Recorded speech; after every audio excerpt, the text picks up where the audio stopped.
ketika Allah punya sifat al-alimu, maka tata krama kita jangan sampai kita merasa pinter. Berarti secara otomatis malam hari ini kita sedang bertata krama dengan Allah, yaitu Allah punya sifat al-alimu. Kita masih merasa bodoh, masih merasa diawasi oleh Allah, dan merasa banyak kekurangan di dalam beribadah kita, banyak kekurangan ilmu untuk menuju ibadah yang benar. Sehingga malam hari ini kita menjadi orang yang ditakdirkan oleh Allah, orang yang istimewa, bisa duduk di dalam majelis ilmu. Mari kita tuntun bareng-bareng, baca bersama-sama hamdalah. Alhamdulillahi rabbil alamin. Gak apa-apa lah, orang jadab ikutan ngaji gak apa-apa ya. Wes sakarpe dewi gak apa-apa. Mudah-mudahan hilang dan jadabe. Amin, sembuh. Amin. Amam Allah.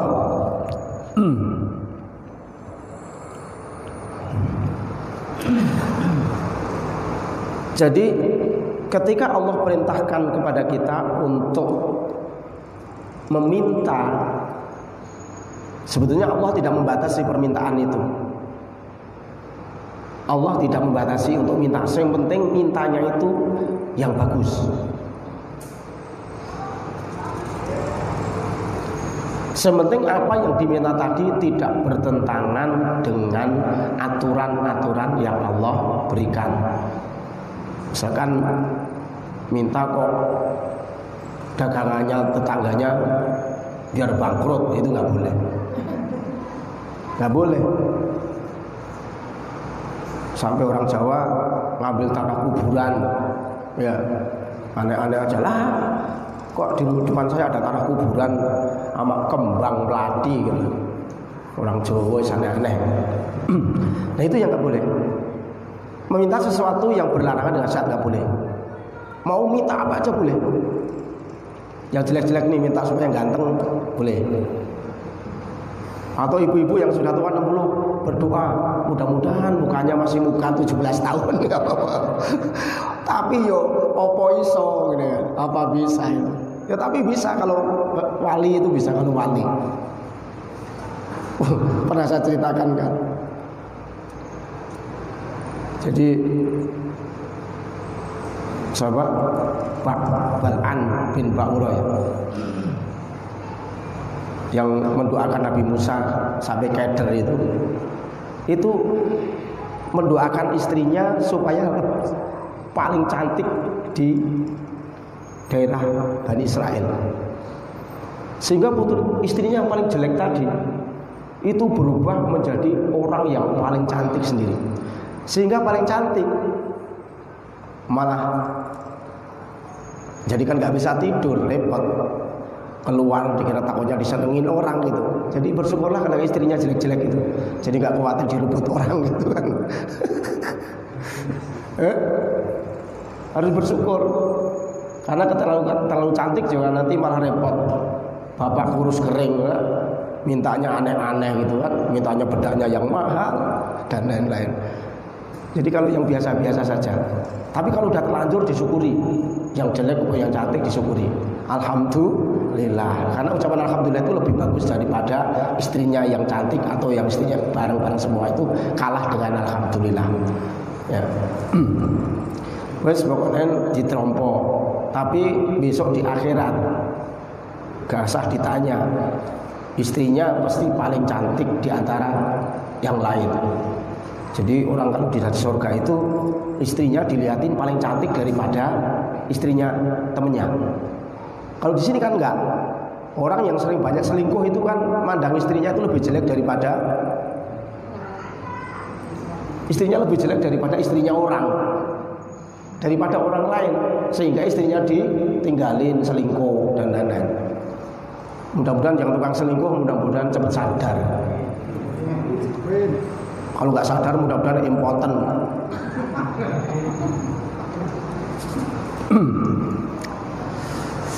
Alhamdulillah, daripada dosa mendingan hilang dosanya kan. Kalau doain kan ya gitu. Terpaksanya kalau orang kadang-kadang tobatnya kalau sudah terpaksa ya gak apa-apa.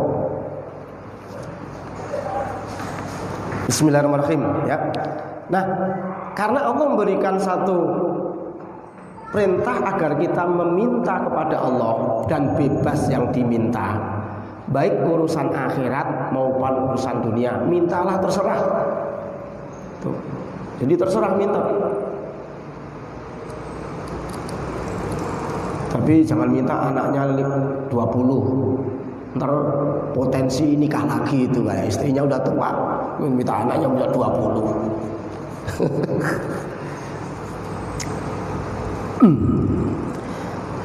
Tapi mu'alif pesan kepada kita, afdhalu ma yatlubul 'abdu minallah ay yakuna mustaqiman ma'ahu. Tapi sesuatu yang paling bagus, sesuatu yang paling utama ketika kita minta kepada Allah adalah agar kita itu bisa istiqomah bersama Allah di dalam ibadah. Ya Allah, aku ngaji saya cuma tiap malam Senin. Ya Allah, berikan saya kesehatan supaya saya bisa ngaji tanpa ada halangan. Itu namanya doa istiqomah ngaji. Kalau sudah terlanjur sholat jamaah, ya Allah, saya berikan kekuatan, kemampuan, berikan hidayah sehingga saya ini selalu semangat untuk sholat jamaah. Itu namanya pengen doa istiqomah agar mau bisa menjalankan jamaah. Yang suka adzan berdoa, ya Allah, jadikan suara saya bagusnya kayak suara Nabi Daud gitu, supaya saya adzan orang-orang biar merasa ternyuh hatinya, sehingga ketika dengar suara saya langsung dia pengen ke masjid. Nah, itu pengen istiqomah supaya adzan. Gak apa-apa minta seperti itu, daripada suaranya cempreng ya minta yang bagus.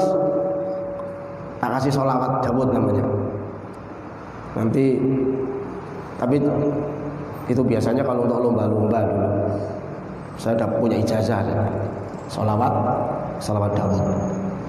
Itu kalau sudah dibaca, tapi nggak boleh dibaca sembarangan masalahnya. Jadi kalau udah terpaksa itu. Jadi sesuatu hal yang paling bagus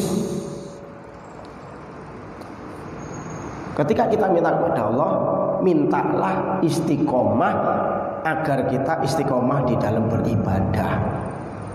Istiqomah ngajinya, istiqomah zikirnya, istiqomah baca Qur'annya, istiqomah sabarnya, istiqomah syukurnya, istiqomah tawaduknya, istiqomah ngerasa bodohnya, istiqomah ngerasa rendahnya, istiqomah ngerasa banyak dosanya, dan lain-lain. Sehingga tata krama yang berhubungan dengan batinnya pun dijalankan. Makanya kalau Rasul menyampaikan, Allahumma a'inni ala dzikrika wa syukrika wa husni ibadatik. Ya Allah, berikan pertolongan kepada kami ala dzikrika, agar saya ini selalu mengingat Engkau, wa syukrika, dan menjadi orang yang selalu bersyukur kepada Engkau, wa husni ibadatika, dan bagus ketika beribadah, ketika mengabdi kepada Engkau, ibadah saya ini istimewa atau bagus. Itu doa. Pak Somad kalau habis sholat kadang baca, kadang tidak. Tapi Pak Somad sekalipun nggak doa, nggak kebaca, kalau saya habis sholat itu biasanya sendiri baca. Jadi doanya karena saking banyaknya. Ini kalau saya berdoa mungkin 1 jam nggak berhenti. Mau doanya saya singkat-singkat aja, yang perlu saja lah, yang kira-kira sudah mencakup umum. Ya.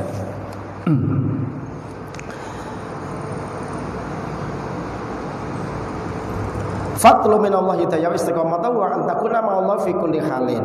Jadi kamu minta hidayah dan istiqomah itu antakuna ma'allah fi kulli halin. Kamu merasa bersama Allah di dalam keadaan apapun. Waktunya diuji sabar. Itu namanya merasa diri kita itu bersama Allah terus. Waktunya kita punya rezeki, bersyukur, waktu punya sesuatu bersyukur. Termasuk diantaranya bersyukur itu ketika kita sekarang ini duduk di pengajian ini menandakan kita itu sebagai orang yang mau bersyukur detik ini. Jadi malam Senin maghrib sampai isya kita duduk di sini ini sebagai orang yang bersyukur kepada Allah, nyukuri nikmat sehat, nyukuri nikmat nggak budek. Tahu Mbak budek? Budek tahu nggak?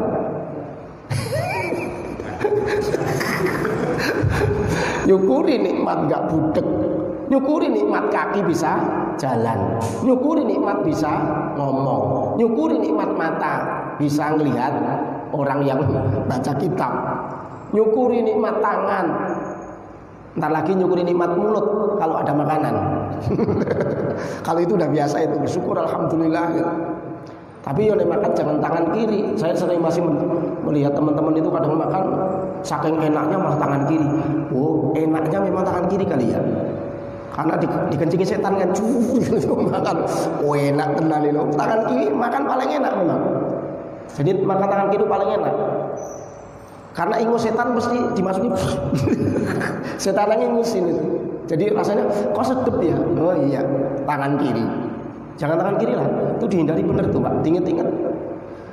Dalam keadaan apapun jangan, kecuali tangannya betil, tangan kanan hilang ya, atau tangan kanan memang stroke, nggak bisa gerak, itu lain lagi. Tapi selagi Bapak nggak pakai tangan kanan, oh tangan kanan aja makan itu dapat pahala. Pilih-pilih tangan kiri yang dapat setan. Makan kanan bismillah, aku punya tangan kanan. Nah Kanjeng Nabi nyuruh makan tangan kanan. Bismillah, aku melihat kanjeng Nabi sebelum makan baca bismillah. Duh pahalanya piro gitu. Jadi bersyukur punya mulut, bersyukur punya tangan. Makan saja udah pahalanya udah banyak kalau tahu caranya.